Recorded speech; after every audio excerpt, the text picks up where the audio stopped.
ሰላም ሰላም እንዲናችሁ እንኳን ደስ አለን እንኳን ደስ አላችሁ ለማለት እንወዳለን። ኢትዮጵያ በአሜሪካ ዩጂን ኦሬገን እየተካሄደ በሚገኘው የዓለም ከ20 ዓመት በታች አትሌቲክስ ሻምፒዮና በአስደናቂ ሁኔታ በአንድ ውድድር የወርቅና የብር ሜዳሊያ አግኝታለች። አትሌቶቻችን ወደ ቀጣዩ ማጣሪያ በስፋት እያለፉ ነው። እነማን የወርቅ ሜዳሊያውን አስመዘገቡ፣ ተከታትለው የገቡበት መንገድ ምን ይመስል ነበር የሚለውን ጨምሮ ለፍጻሜ ያለፉት የትኞቹ ናቸው የሚለውን እንነግራችኋለን። ከዚህም ባለፈ አሁን ላይ የዓለም ደረጃ ይፋ ተደርጓል። ኢትዮጵያስ ከዓለምና ከአፍሪካ ስንተኛ ደረጃ ላይ ነች የሚለውን ውድድር ጨምሮ ሌሎች መረጃዎችን ይዘን መተናል። ከሁሉ በፊት ድል ለኢትዮጵያ፣ ድል ለአትሌቶቻችን ለማለት እንወዳለን። እናንተም ድል ለጀግኖቻችን፣ ድል ለኢትዮጵያ እያላችሁ ታዳጊዎቹን ተስፈኞቹን እንድታበረታቷቸው እንጋብዛለን።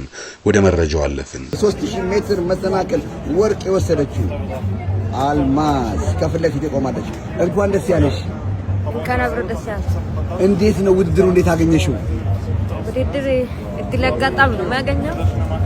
እግዚአብሔር ተመስገን። የኢትዮጵያ አትሌቲክስ ቡድን ኦሬገን ከደረሰ ሰነባብቷል። የአጃይባ ልዩን ጨምሮ በርካታ ያሉ አወዛጋቢ ጉዳዮች የገጠሙት የኢትዮጵያ ብሔራዊ ቡድን እስካሁን ድረስ የወርቅ ሜዳሊያውን ማስመዝገብ አልቻለም ነበር። ይሁንና ከ20 ዓመት በታች በዓለም አትሌቲክስ ሻምፒዮና ኢትዮጵያ የወርቅ ሜዳሊያውን አሁን አስመዝግባለች። በዚህ ኦሬገን እየተካሄደ ባለው የዓለም ከ20 ዓመት በታች አትሌቲክስ ሻምፒዮና ኢትዮጵያ የወርቅና የብር ሜዳሊያ ያገኘችበት ጀግኖች ተከታትለው የገቡበት ክስተት ተመዝግቧል።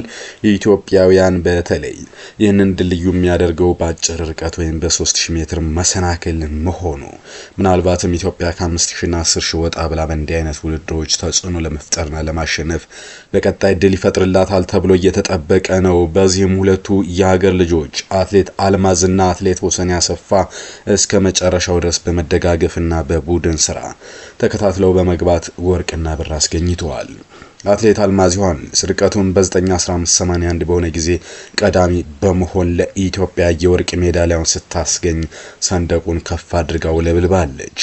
አትሌት ወሰን ያሰፋ ደግሞ የሀገሯ ልጅ ተከትላ 9:30:50 በመሆን ጊዜ በመግባት ሁለተኛ ደረጃን በመያዝ የብር ሜዳሊያ ባለቤት ሆናለች። በዚህም ኢትዮጵያ እስካሁን በውድድሩ አንድ የወርቅ፣ ሁለት የብርና አንድ የነሐስ ሜዳሊያ እንድታገኝ አድርገዋል። ከዛ በዘለለ ሌላኛው አስደሳች ዜና የኢትዮጵያን አትሌቶች ለፍጻሜ ያለፉበት ጉዳይ ነው። አሁን በተደረገው በሴቶች 800 ሜትር ኢትዮጵያን አትሌቶች ለፍጻሜ ደርሰዋል። 800 ሜትር ለሴቶች ፍጻሜና ወርቅ ሜዳሊያ እስካሁን ድረስ አዲስ እንደነበረ ይታወቃል። ይሁንና ከጽጌ ዱጉማ በኋላ እነዚህን አትሌቶች ለማየት ችለናል። ምናልባትም ለሜዳሊያ ይደርሳሉ ተብሎ ገና ከወዲሁ እየተጠበቁ ነው። በዚህ ውድድር ላይ በሴቶች 800 ሜትር ግማሽ ፍጻሜ ውድድር ተካሂዷል። በሶስተኛ ቀኑ ማለት ነው።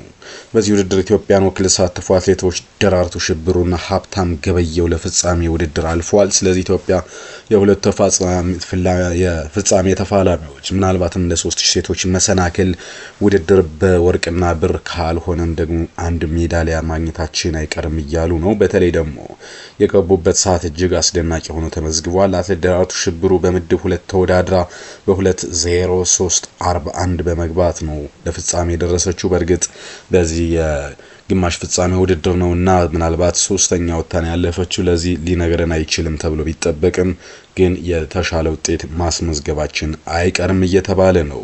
አትሌት ሀብታም ገበየው ደግሞ በምድብ 3 ተሳትፋለች። ሁለተኛ ደረጃን በመያዝ ነው ወደ ፍጻሜ ያለፈችው።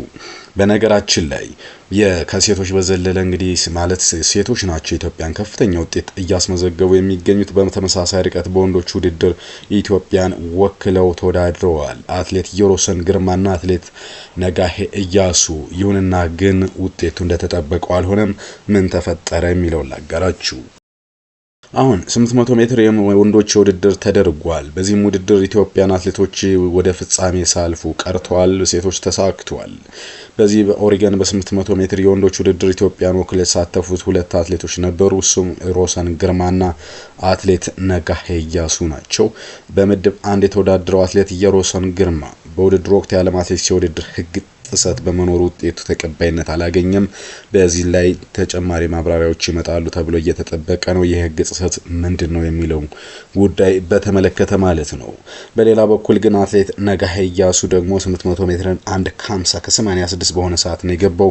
እጅግ ከፍተኛ ፉክክር የታየበት በመሆኑ ምክንያት 7ኛ ደረጃን ይዞ አጠናቋል። በዚህም ውጤት ወደ ፍጻሜ ማለፍ አልቻለም።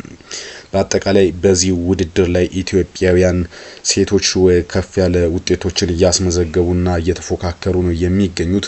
በወንዶቹ ውጤቱ እንደተጠበቀው ባይሆንም ኢትዮጵያ የወርቅ ሜዳሊያ ማምጣቷ በቀጣይ ሌሎች ውድድሮች ስላሉ መነቃቃትን ይፈጥራል ተብሎ እየተጠበቀ ነው የሚገኘው ይህ ውድድር ማለት ነው። ከዛ ውጪ ኬንያውያንም እንግዲህ በተለያዩ ውድድሮች ጠንከር ብለው እየተስተዋሉ ነው የሚገኘው። ግን የኢትዮጵያን ስሜትና ብቃት የታየበት ውድድር በኦሪገን ሰማይ ስር ጠንከር ብሎ እየቀጠለ ነው የሚገኘው። ለዚህ ማሳያ ይሆን ዘንድ እስካሁን ድረስ ያለው የሜዳሊያና የኢትዮጵያ ከዓለምና ከአፍሪካ ያላት ደረጃ ምን ይመስላል የሚለውን ላገራችሁ። ከዛ በፊት አንድ ጉዳይ ልንገራችሁ። በ3000 ሜትር መሰናክል ስለሆነችው አትሌት ወሰን ያሰፋ አንድ መረጃ ተሰምቷል። አትሌቷ 9:20:83 የሆነ የግል ምርጥ ሰዓት ከዚህ በፊት እንዳላት አሁን የወጣው መረጃ ያሳያል። አትሌቷ ውድድሩ ላይ ከሚሳተፉ አትሌቶች ውስጥ የተሻለውን የማስመዝገብም ቅድመ ግምት ተሰጥቷት ነበር ተብሏል። ይህች 19 ዓመት አትሌት በጥር ወር በተካሄደው የታልሃሲ ዓለም ሀገር አቋራጭ ሻምፒዮና ላይ የብር ሜዳሊያ ማግኘቷም ተሰምቷል። በግንቦት ወር በተካሄደ የአፍሪካ ሻምፒዮናም በ9:41:76 በመግባት የውድድር ዘመኑን ምርጥ ሰዓት አስመዝግባ 4ኛ ደረጃን በመያዝ ማጠናቀቋ ተሰምቷል። ኬንያዊ መርሲ ቼፕኬኖና አናታሽ ቻፖ በውድድሩ ላይ የአትሌቷ ከፍተኛ ተፎካካሪ እንደሚሆኑ ቢጠበቅም በአፍሪካ ሻምፒዮና ላይ የነሐስ ሜዳሊያ ባለቤት የሆነችው ሌላኛው ኢትዮጵያዊት አልማዝ ዮሐንስ በውድድሩ ላይ የምትጠበቅ መሆኗን ተከትሎ ኤማ በርኮቫና ሰርቬቼክ በኦሪገን ላይ ከፍተኛ ፉክክር ካደረጉ በኋላ የኢትዮጵያን ጀግኖች ሜዳሊያውን ወደ ሀገራቸው አምጥተዋል። ለማንኛውም አሁን የደረጃ ሰንጠረዡ ይፋ ተደርጓል። በዓለም ከዓመት በታች አትሌቲክስ ሻምፒዮና በ3ኛ ቀን ከአፍሪካ ደረጃ ዝርዝር ውስጥ እነማን አሉ? ኢትዮጵያ ስንተኛ ትገኛለች? ከ20 ዓመት በታች ዓለም አትሌቲክስ ሻምፒዮና ኢትዮጵያ እስካሁን ድረስ እንግዲህ የአንድ ወርቅ 2 ብርና 1 ነሐስ በድምሩ 4 ሜዳሊያዎችን ሰብስባ 4ኛ ደረጃ ላይ ነው የምትገኘው። ውድድሩን በአንደኝነት ማን ይመራል ያላችሁኝ እንደሆነ አሜሪካ በ4 ወርቅ በ5 ብርና በ0 ነሐስ በ9 ሜዳሊያ የዓለም ቁንጮ ላይ ተቀምጣለች። ጎረቤት ሀገር ኬንያ በሁለተኝነት ደረጃ ከአፍሪካ በአንደኛ ላይ ተቀምጣለች። ኬንያ 2 ወርቅ 1 ብርና 2 ነሐስ 5 ሜዳሊያዎችን ይዛለች። ከኢትዮጵያ በአንድ ወርቅ በአጠቃላይ ሜዳሊያ ድምር ደግሞ በአንድ ከፍ ብላ ነው የተቀመጠችው ኬንያ። ሶስተኛ ቻይና ነች በ2 ወርቅና በ1 ነሐስ ሶስተኛ 3 ሜዳሊያዎችን በድምር ይዛለች። ከኢትዮጵያ እንግዲህ 4ኛ ነች ከኢትዮጵያ በታች።